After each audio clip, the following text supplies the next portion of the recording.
plan that meets the needs of more than 600,000 Oregonians by providing a broad range of medical and dental coverage and responsive service.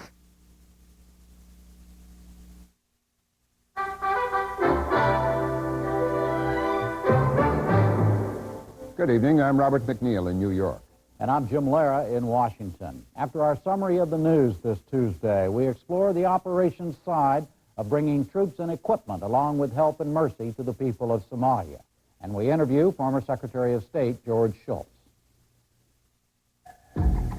Part of helping the world live and communicate better is keeping it well informed. That's why funding for the McNeil-Lehrer NewsHour is provided by AT&T and by PepsiCo.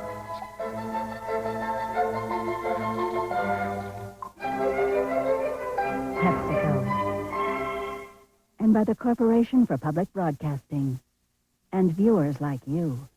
U.S. troops have landed in Somalia. Frogmen and landing craft arrived unopposed on the shores of Mogadishu, the capital of the East African nation. It was the first wave of some 28,000 U.S. troops taking part in Operation Restore Hope, which will ensure the delivery of food aid to starving Somalis. Earlier today, the U.S. Special Envoy met separately with Somalia's main warlords. He said they told their forces not to interfere with the U.S. operation. Robert Oakley spoke to reporters after the meeting. A testament to an improved security situation.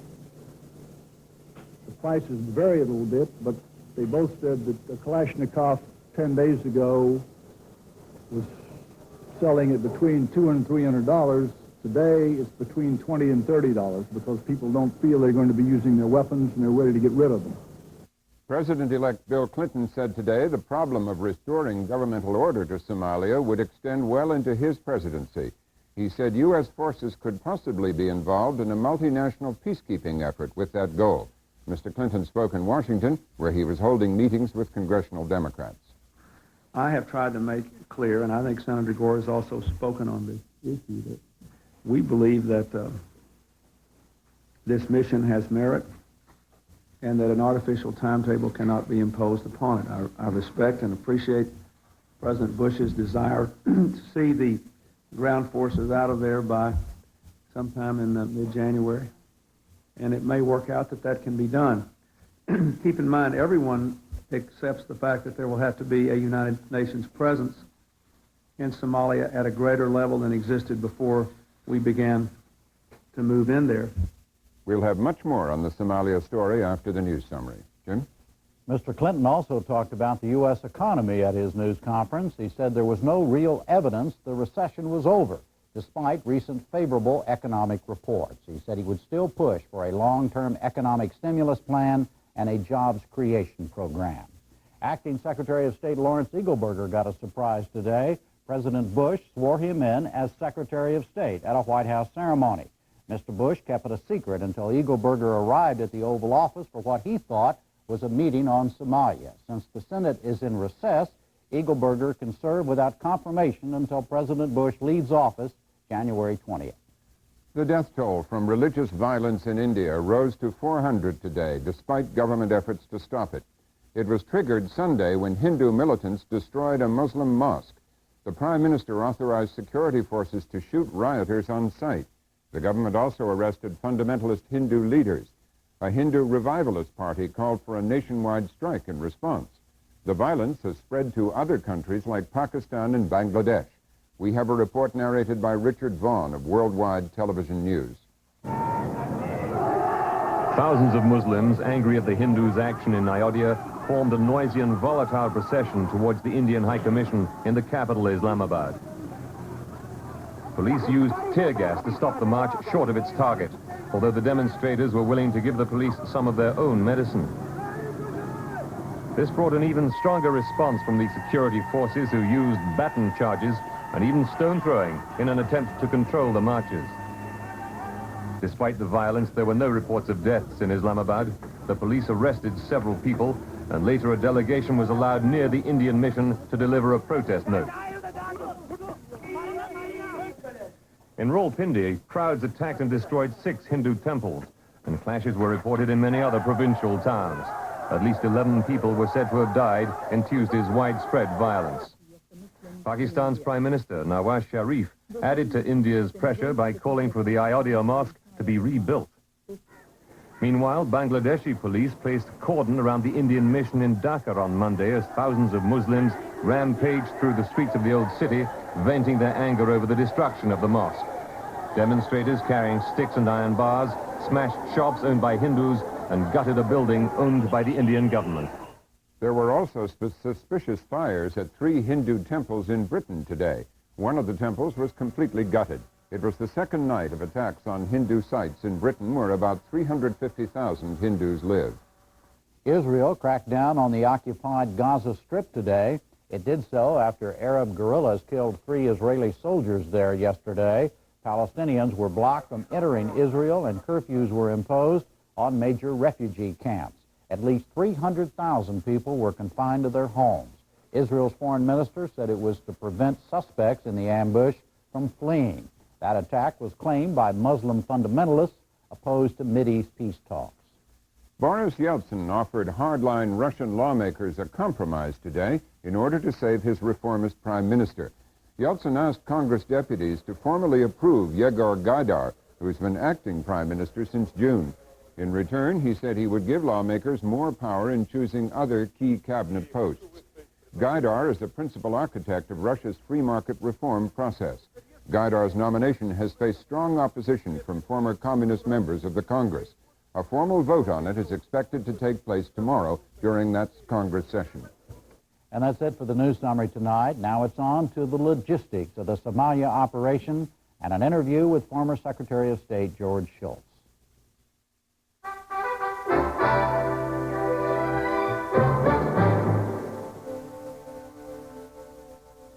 We begin tonight once again with the Somalia story. The first elements of U.S. troops have landed in the capital of Mogadishu. An advance party of Navy frogmen led the landing, wading ashore in the early morning there and into the glare of TV lights. They were being followed by the main assault group consisting of some 1,800 U.S. Marines, which had been waiting offshore for their pre-dawn landing. Onshore, a smaller army of reporters, television crews, and their portable satellite dishes to broadcast pictures back to this country. Eventually, a multinational force, including 2,800 U.S. troops, will be in the East African nation, joined by smaller contingents from other countries. Their mission is to provide enough security to allow food and medicine to reach hundreds of thousands facing death by starvation and disease. For reporters waiting at the Pentagon, a few details emerged. Officials describe plans to secure Somalia's 2 major ports and airfields around the country. A flotilla of ships is offshore, including 4 massive maritime pre-positioning ships, each one 11 stories high and the length of 2 football fields. They will carry enough supplies to provision 16,000 troops for a month. Spokesman Pete Williams was asked about the timing of the operation after he outlined the military priorities starting at Mogadishu Airport. Their first priority will be to get security, to make sure that the Marines that arrive by sea and by helicopters can come in safely. And then they will begin to try to set up the ability for that airport to operate around the clock. Right now there are no instruments, there are no landing lights, there are no navigation aids at the Mogadishu airport, and so it's right now a daylight-only operation.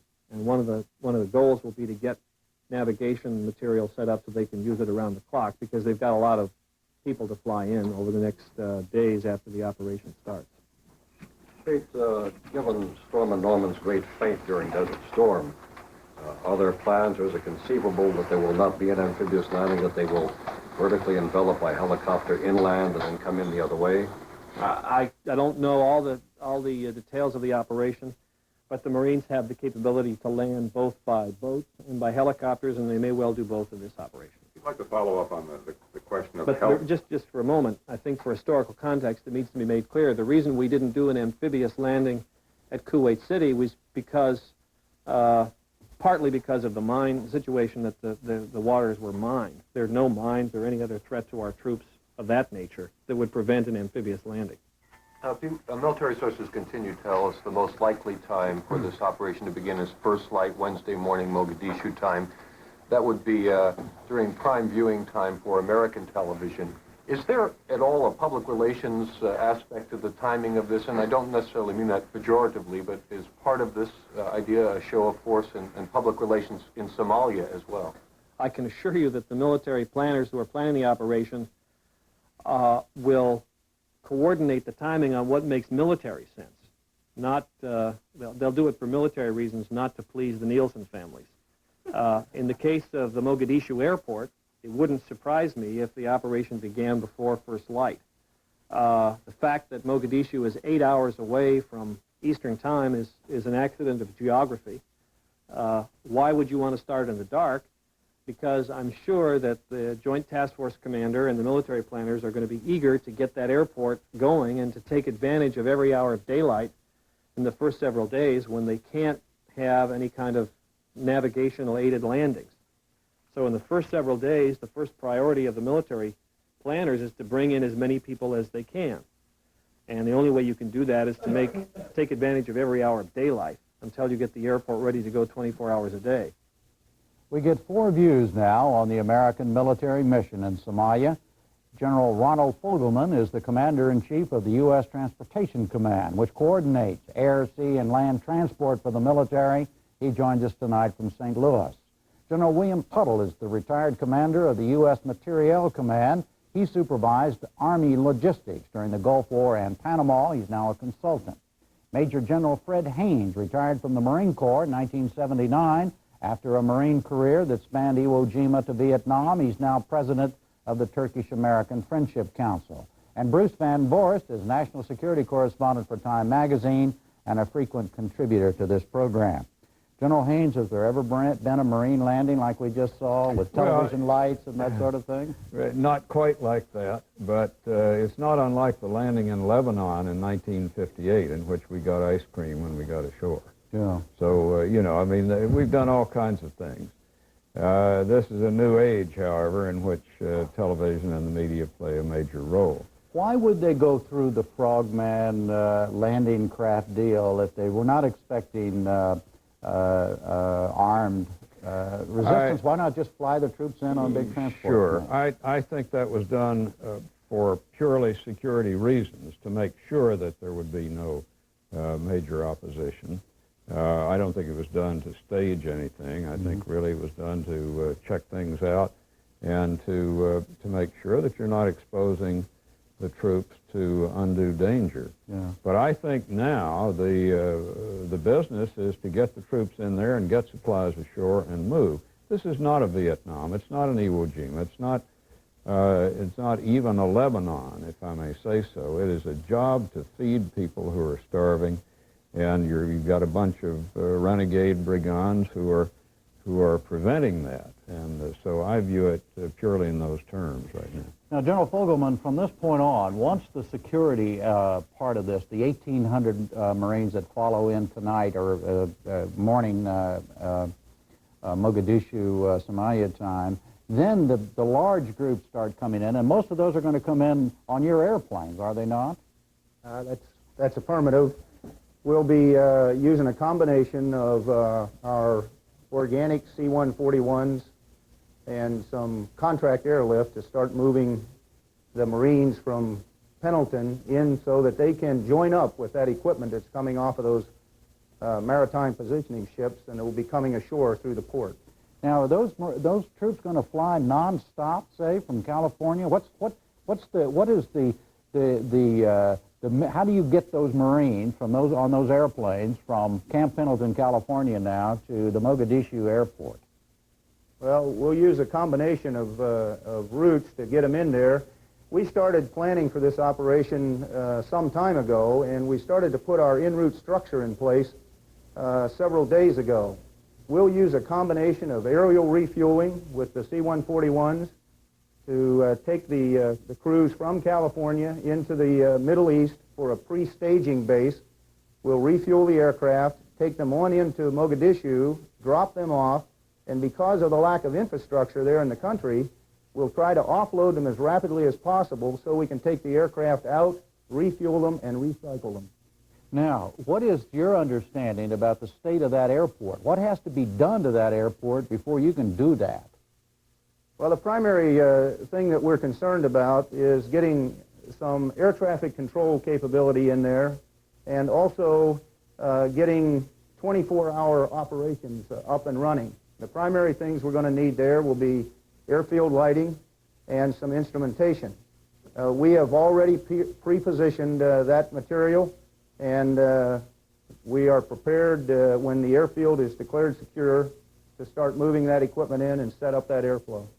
Now, General Tuttle, how does the U.S. military have the capability? Where is this capability, and what is the capability to go into a place like that and essentially build an airport? Because this airport is, while it's there, it really isn't there in many ways. And to make it operational for General Fogelman and his folks within how many hours do you expect? Well, all the services have some construction capability. They have the air traffic control capabilities, and this is a typical joint task force operation that we practiced and that we actually did, of course, during the Desert Shield and Desert Storm, as well as a number of other operations of various kinds around the world. In this case, I believe the Seabees have an element in there. At least the press reported this morning about 9 men going in there early to get the lights set up so Ron's aircraft can get on the ground, and then the rest of the Naval Construction Battalion elements coming from a variety of places will come in and do the runway repair and extend it and make available ramp space so his aircraft can get in there and turn around in the way that he wants to. Lay people would be fascinated with questions like, well, you get lights in there, but where do you get the electrical power? How do these lights you bring the generators have to come in there too? They will come in on your planes. Is that right, General Fogelman? That's right. We have a package that's built, and it's a package that our engineers bring in, set up, self-contained with the generators and everything required to make that work. Now, General Haynes, from the Marine point of view, the amphibious part of this may soon be over. Is that right? After the first wave? Yes, I would say that fundamentally, you can almost say it's over now. You don't have opposition on the beach. What you need are Marines and Army folks to get in there and protect the lines to these half a dozen or a dozen distribution points for food. The Fort Drum people, the 10th Mountain Division, the Marine Brigade, the Marine Division that probably will come out of Pendleton will be fundamentally devoted, I think, to that, to providing basic security. And those we see on the map, General, those feeding centers that you're talking about, yeah. Those are, that bottom half of Somalia is about 500 miles from northeast to southwest. It's about half the distance across Texas if you were to take that run. These That's from Dallas to Texarkana, Dallas to El Paso. Right. Okay. So that's about what you're faced with, and these are these will require really folks riding shotgun fundamentally. Once you get the troops in there, and once you get an adequate number of trucks. I'm a little bit concerned about how the distribution system will work, and I'm not sure that anybody quite knows the status of the food that's there. I'm reading there's 12,000 metric tons rotting in Mogadishu. I don't know, maybe the general, our airlift commander knows that is. Well, as a matter of fact, I was in Somalia within the last 12 days, and I've had the opportunity to fly into some of those airfields, and I've had the opportunity to see at least a limited amount of that food distribution that's ongoing. I can tell you that between the Operation Provide Relief, the joint task force that's been operating out of Mombasa, and what we know has come ashore, that we think we have at least adequate food supplies to start the feeding operation, or continue, if you will, the feeding operation that has been ongoing by the non-government officials. The thing that is really critical that everybody understands is there is no infrastructure left in that country. This is going to be a difficult challenge. It is a much smaller operation than Desert Shield or Desert Storm, but in many respects it's going to be much more challenging because we are not going into well-prepared airfields like we found in Saudi. We will not have a large truck corps to call upon with this host nation support. This is a true joint operation, and I would like to sort of put in a plug for the fact that I think that the Joint Staff, the Chairman and the Secretary have really gone to town on lessons learned out of Desert Shield. The thing we discovered was we needed a combination of assets. Pre-positioning ships in theater, we needed increased and ready sea lift, and we needed that airlift, which is going to provide that initial bridge to get things started. And the folks down at CENTCOM, General Joe Hoare and his staff, have really put together a great joint plan, taking the best of all the services. Bruce Van Voorst, the military, I say this with three generals ready to jump me on this, but the U.S. military has not been known in the past for cooperating among and between the services. In fact, it's known for just the opposite, for competition. The Marines want to get there first. No, the Army wants to get there first. No, you'll use Navy planes. No, you got to use Air Force planes. Well, the Army's got to have a piece and all of that.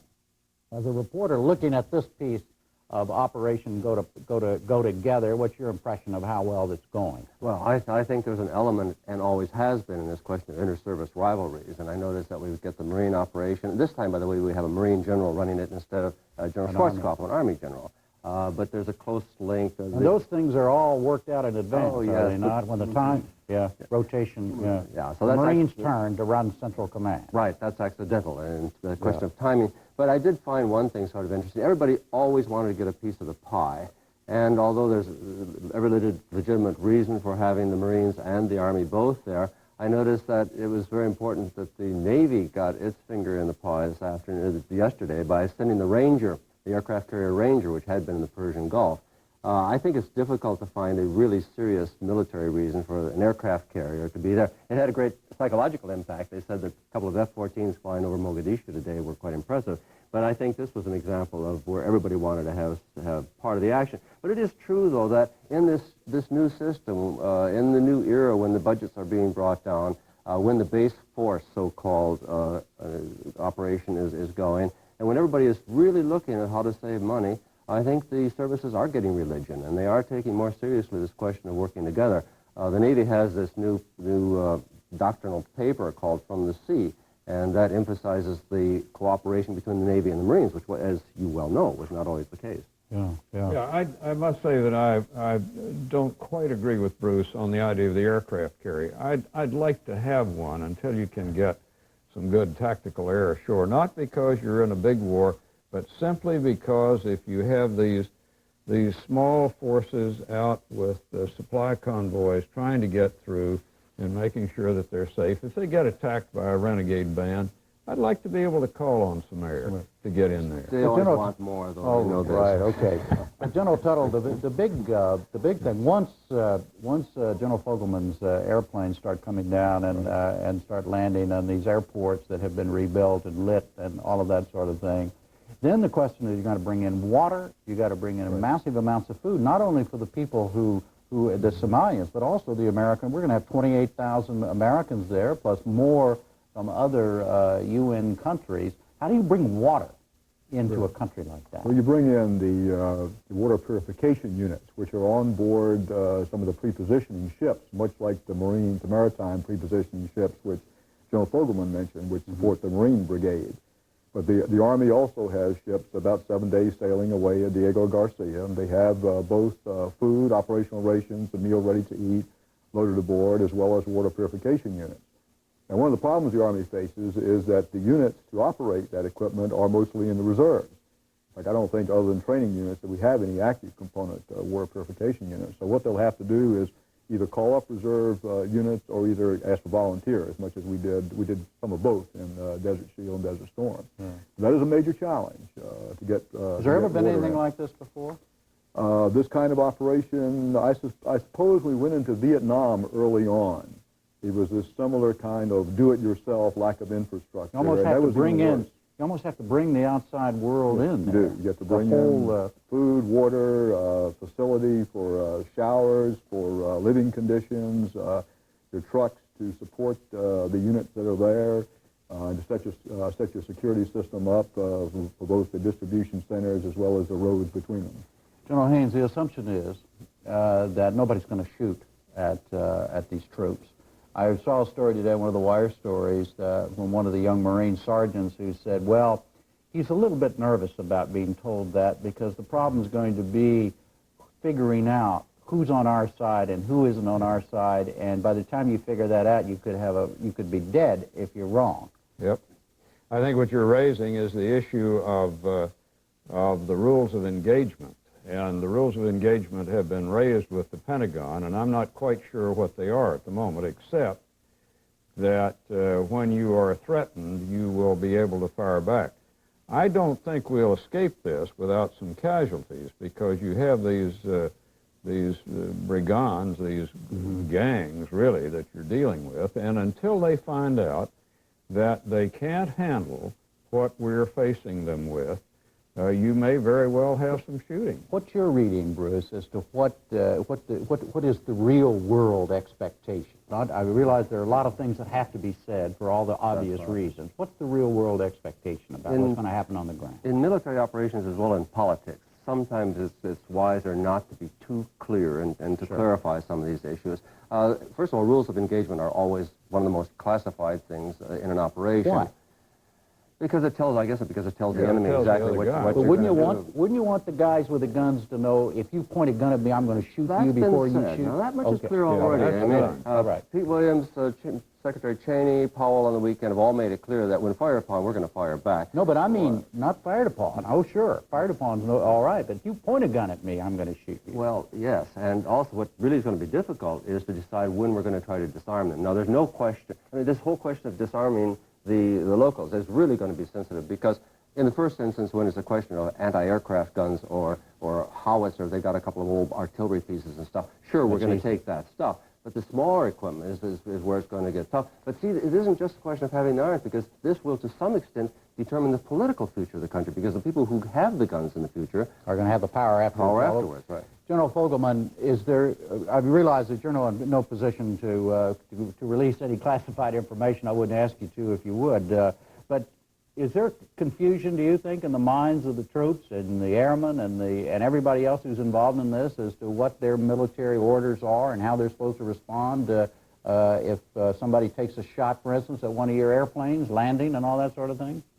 Now, I don't think there's any confusion. I'd like to point out that my people we've had military personnel operating in and out of Somalia since August, and we have in fact had several aircraft hit by small arms fire over there. I think that the troops, I know I've seen the published rules of engagement. I know that it's standard procedure for the troops to be briefed on that, and I feel secure that folks understand the rules of engagement in this particular effort. All right. Well, gentlemen, General Tuttle, General Haynes, General Fogelman, Sergeant Van Voorst, thank you all very much. Thank you. Thank you. Still ahead on the NewsHour, a newsmaker interview with former Secretary of State George Shultz.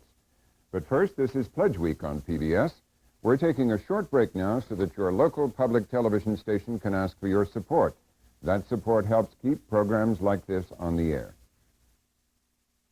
Good evening, I'm Cheryl Hansen. Good evening, I'm Cheryl Hansen. You're watching the McNeil-Lehrer NewsHour. Now, obviously, you relished insightful news commentary. Well, I count on programs like McNeil-Lehrer, too, and that's why I'm here tonight. I know that only public television offers informative programs like McNeil-Lehrer, and I want to keep them on the air.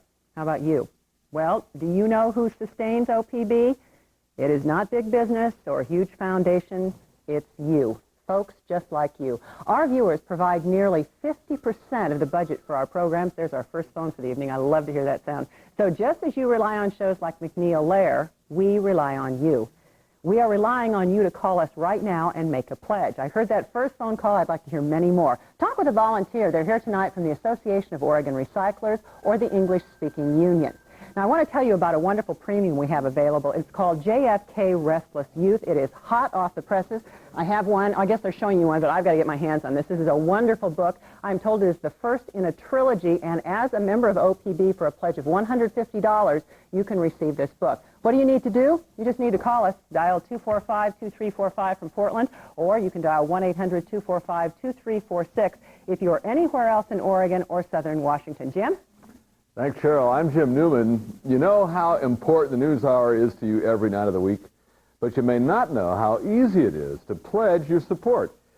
just charge it. OPB accepts Visa, MasterCard, American Express, and Discover Card, and by using your credit card to pledge, you save yourself the hassle of writing checks and licking stamps.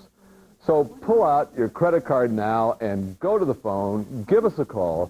Those all-important numbers, once again, in Portland, call 245-2345. Elsewhere in Oregon and southern Washington, wherever you're watching, call toll-free 1-800-245-2346. You know, Jim, there is nothing worse than having to lick stamps during the holiday season because we're all getting ready to send Christmas cards. So you can use your credit card. Now, if you call with a gift of just $60, we'll give you a beautiful etched OPB coffee mug or the outstanding 1993 Oregon Field Guide calendar with a memorable scenic photo for every month. Did you enjoy McNeil Lehrer tonight? Does the NewsHour seem like your kind of show? Well, if it is, that's probably because OPB is your station. We make all of our programming decisions here with you viewers in mind. Now, we respond to your letters and phone calls, and we consider what you say when we complete our program survey guide each year.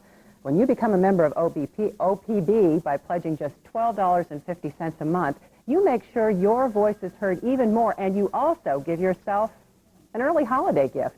Tonight, we're giving donors of $150 or more a VCR Plus. It's a VCR programmer. It works on all stations, and it makes recording your favorite programs a snap.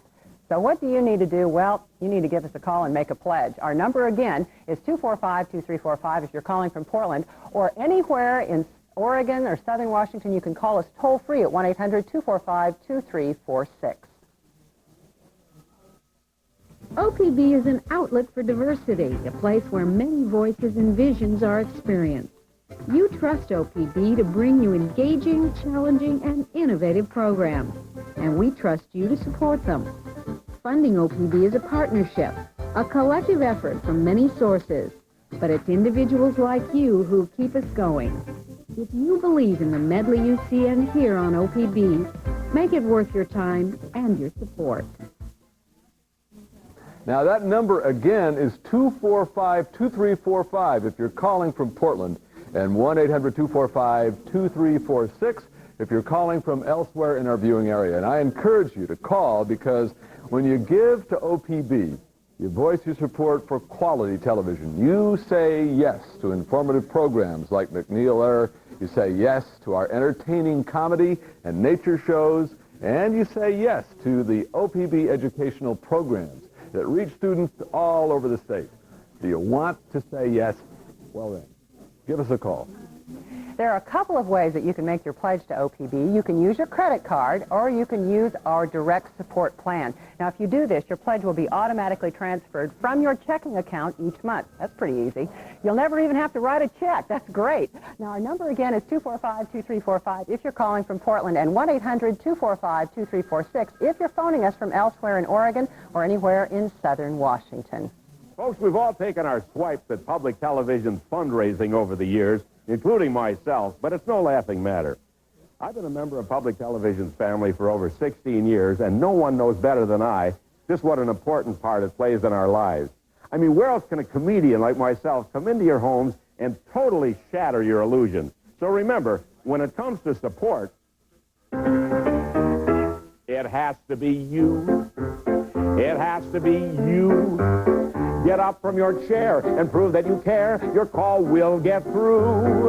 For nobody else can keep us alive. Without your check, we cannot survive. It has to be you, no one but you. It has to be you. You know, I really think these pledge breaks are a bit like the NewsHour. They're kind of a reality check. We get a chance here at OPB to see if people are watching us, and to see if our viewers want this program to continue to be a regular part of their weeknight viewing. So you need to call us now. Your call will help us deliver the verdict on the NewsHour. That sounds pretty serious. Believe me, a lot does depend on your answer. Our number again is 245-2345, and we really would like to hear those phones ring. Now, that's if you're calling from Portland. You can call us toll-free at 1-800-245-2346 for all of you who happen to be elsewhere in our viewing area.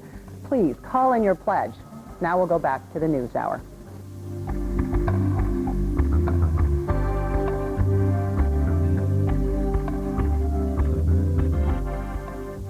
If you'd prefer to mail us your contribution, here's the address.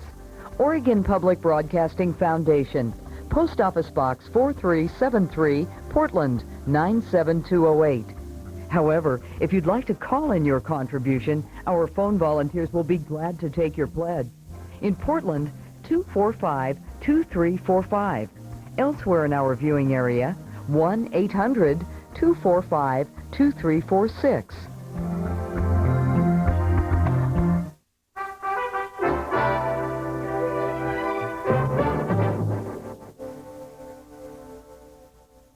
Finally tonight, a newsmaker interview with former Secretary of State George Shultz.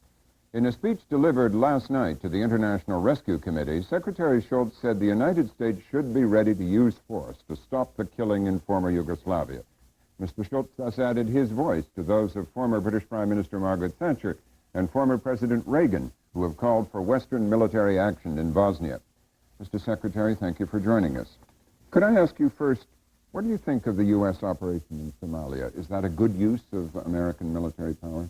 Yes, I think so. You want to elaborate on that at all? Well, there is an obvious need.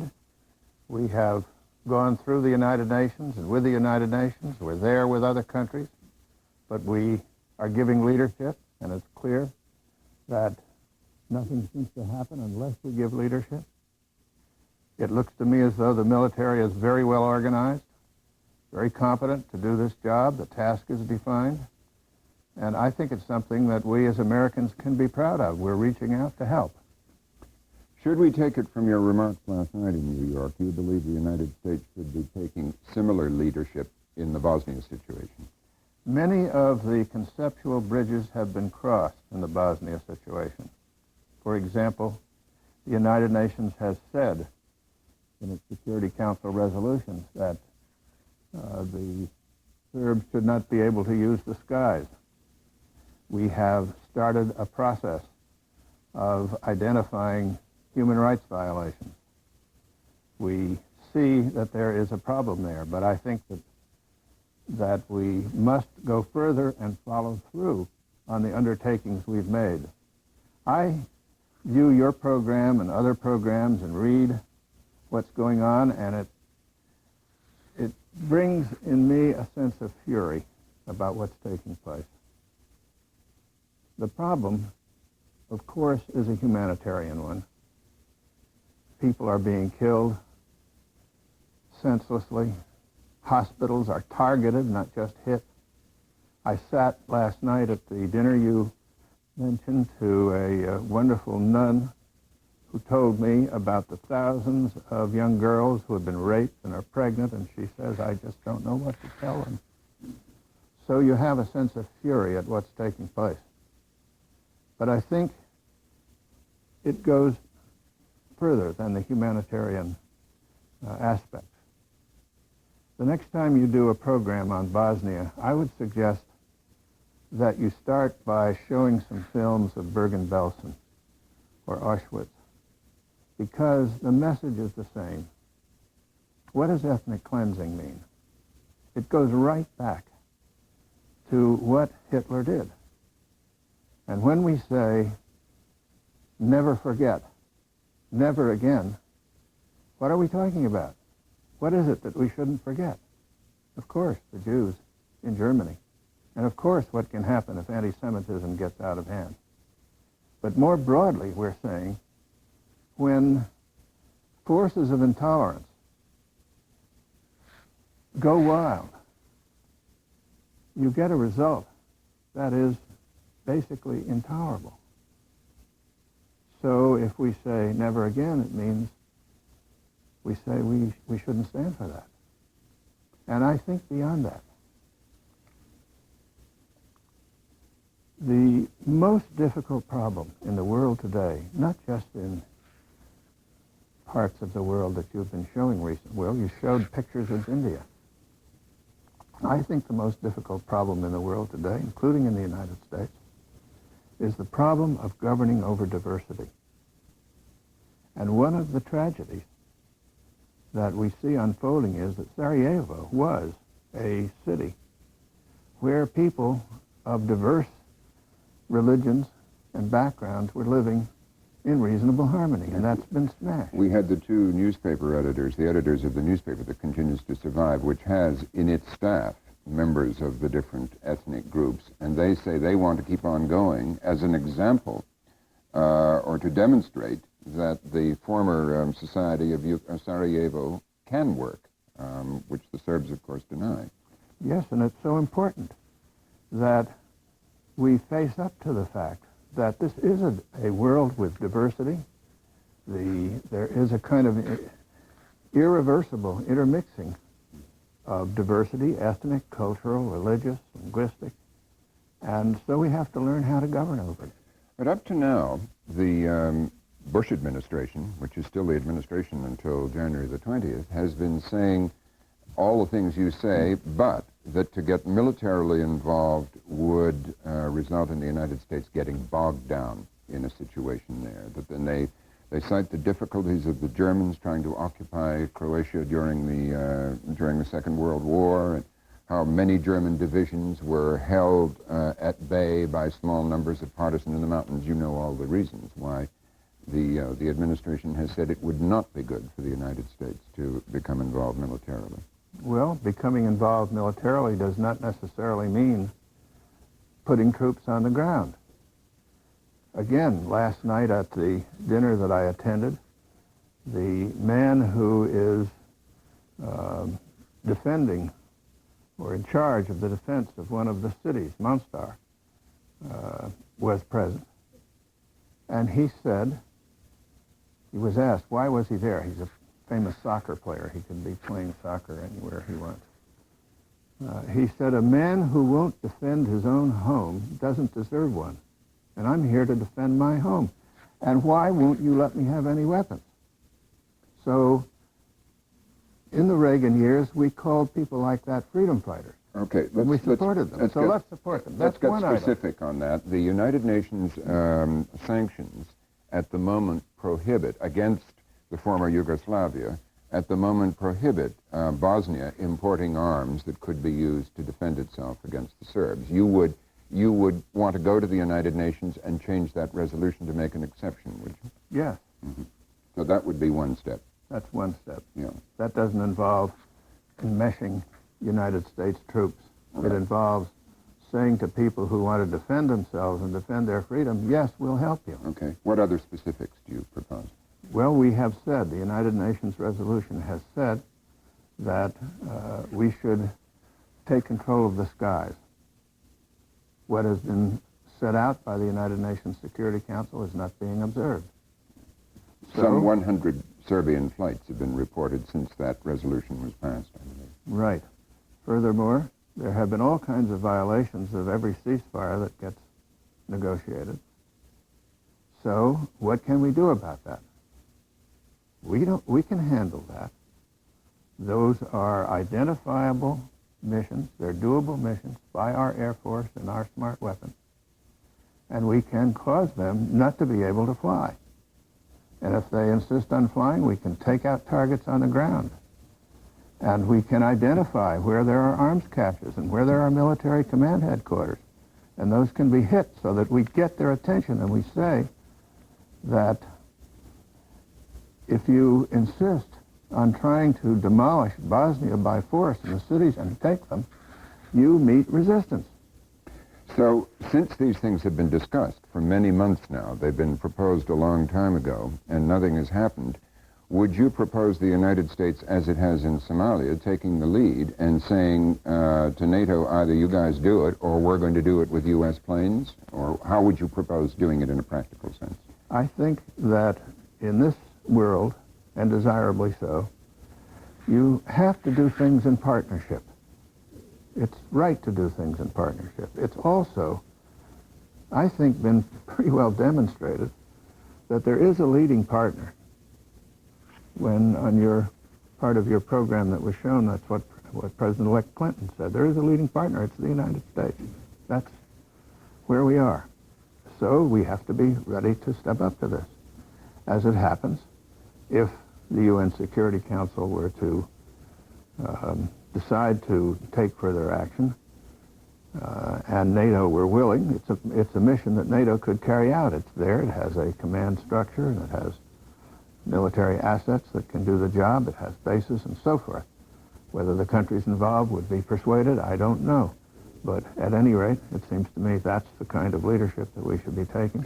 Can this wait until President-elect Clinton takes office in January, or is it something you would recommend the Bush administration do in its remaining days?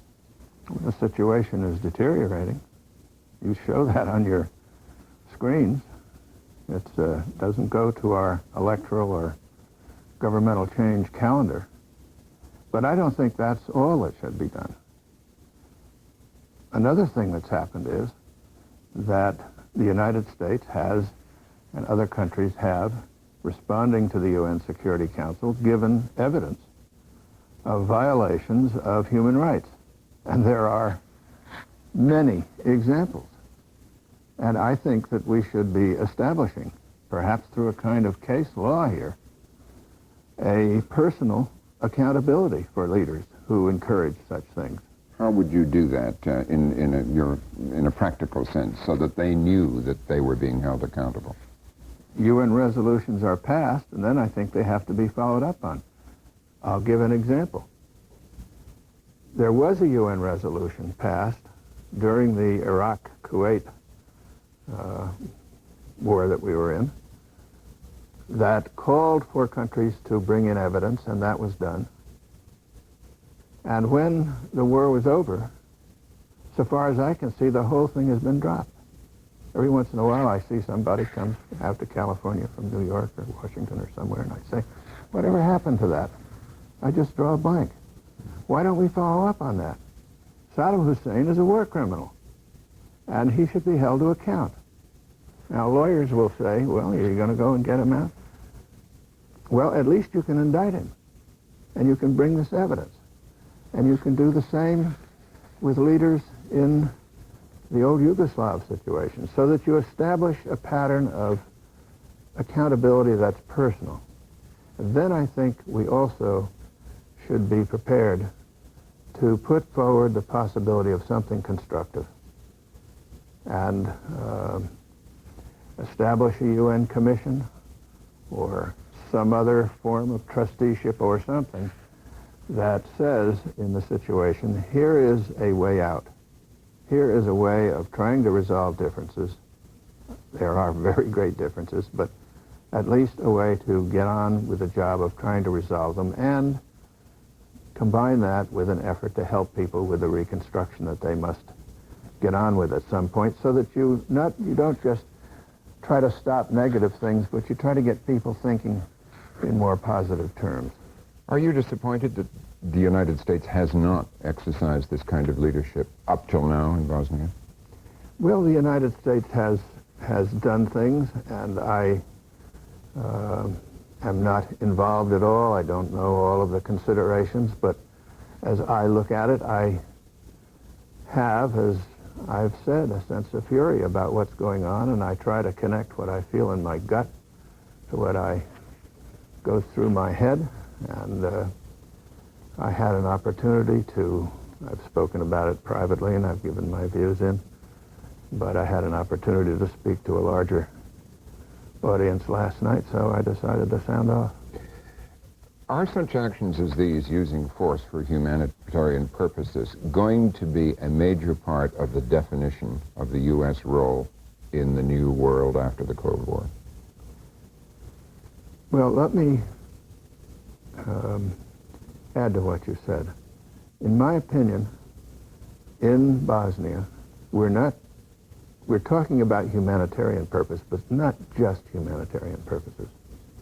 We're talking about the principle of never forget, never again. We're talking about the problem of governing over diversity, and whether or not we are content to see it blown apart, or whether we want to try to make it work and help me. In other words, never again means never again seeing genocide happening somewhere and remaining uninvolved in it. And just sort of observing. Yeah. Do you go as far as President Reagan did last week when he called for a much stronger UN force that might have to use force, not just peacekeeping in such circumstances, and a strengthened Security Council with Germany and Japan as members of it to represent their new power in the world? Do you go as far as he does on that? Well, I think those things deserve a lot of thinking through. American military force, I'm sure for quite a while we'll want to keep under American command.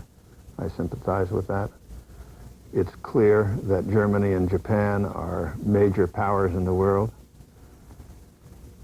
Maybe there's some way of having them be, for all practical purposes, members of the permanent members of the Security Council without starting to change, because the minute you change that charter, I don't know.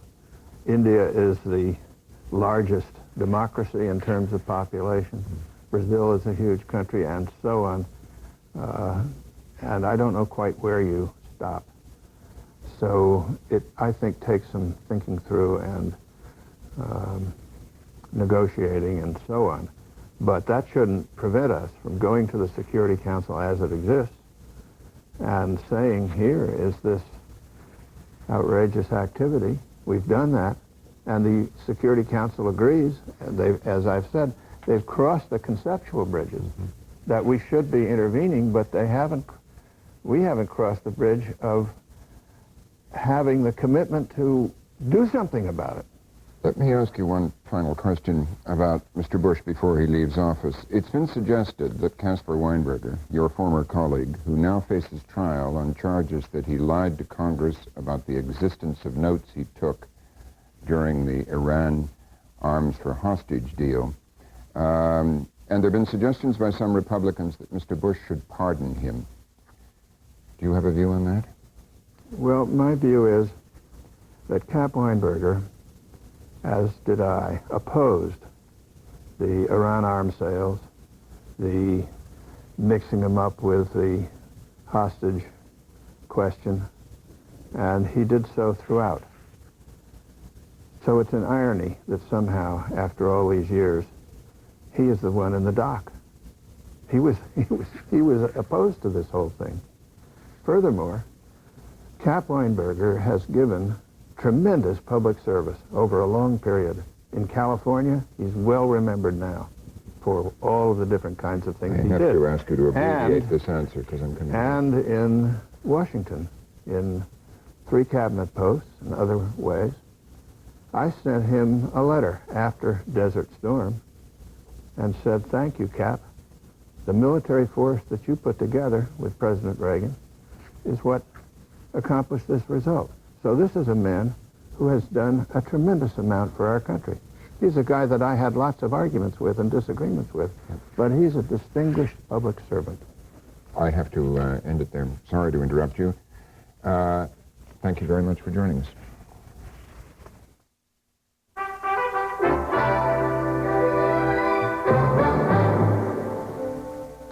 Again, the main story of this day was Somalia. The first wave of U.S. forces landed in that East African nation. As many as 28,000 U.S. troops will eventually take part in the humanitarian mission.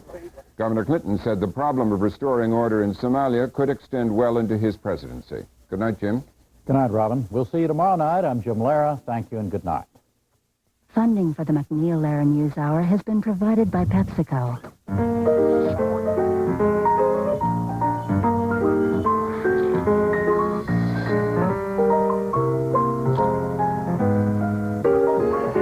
PepsiCo. Part of helping the world live and communicate better is keeping it well informed. That's why funding for the NewsHour is also provided by AT&T and by the Corporation for Public Broadcasting and viewers like you. This is PBS. Funding for the McNeil-Lehrer NewsHour has been provided by ODS Health Plan, the group medical plan that meets the needs of more than 600,000 Oregonians by providing a broad range of medical and dental coverage and responsive service. Well, how about it? Did you value the insights and expert analysis that McNeil-Lehrer NewsHour just delivered to you? Do you enjoy watching shows that give an in-depth coverage of national events? Good evening. I'm Cheryl Hansen. Now, if you're a regular viewer of the NewsHour, you appreciate news that goes beyond the headlines. You appreciate common sense, and you'll appreciate this, I think. OPB needs your support. We sustain ourselves by contributions from viewers like you, so we're encouraging you to call us now with your commitment to quality. Now, if you can pledge $150, we have a wonderful book for you. It's called JFK Reckless Youth. It's the first in a trilogy about John F. Kennedy, written by Nigel Hamilton, and it's getting rave reviews. You just need to give us a call at 245-2345 here in Portland or 1-800-245-2346 from anywhere else in Oregon. Jim? Thanks, Cheryl. I'm Jim Newman. Contributing to OPB is easy. You just use your credit card. We take MasterCard, Visa, American Express, and Discover. So give us a call and make a pledge. We'll make your world more complete knowing you've done your share. Our number again is 245-2345 if you're phoning from Portland, and 1-800-245-2345 if you're calling from elsewhere in our viewing area. You know, as we're conducting these pledge drives here at OPB, we think of a comment journalist Edward R. Murrow once made. He said, "Unless you care about television, it's just wires in a box." Now, that statement is about TV in general, but it has some special meaning here at OPB. Without the care and the funding of folks just like you, OPB is really nothing. OPB is different because you care enough to make it different. And we're asking you tonight to keep right on caring. Please give us a call with a pledge. If you contribute just $60 or more tonight, we'll send you a beautiful etched OPB mug for free or a gorgeous photo-filled 1993 Oregon Field Guide calendar. I've had a chance to look at the calendar myself, and it's absolutely beautiful. Our number again is 245-2345. If you're calling from Portland, and I don't hear any phones ringing, this is really bothering me, and 1-800-245-2346 if you're calling from elsewhere in Oregon or southern Washington. Make those phones ring, Jim. And don't forget, we're urging you to give more than $60 if you can. With a gift of $150 or more, you'll get this VCR Plus programmer. Sound good? Would you like to make a pledge to quality television and get a useful gift at the same time? Talk to a volunteer from the Association of Oregon Recyclers or English-Speaking Union. Our number in Portland is 245-2345. If you're calling from outside the metro area, dial 1-800-245-2346. We told you that it's easy to make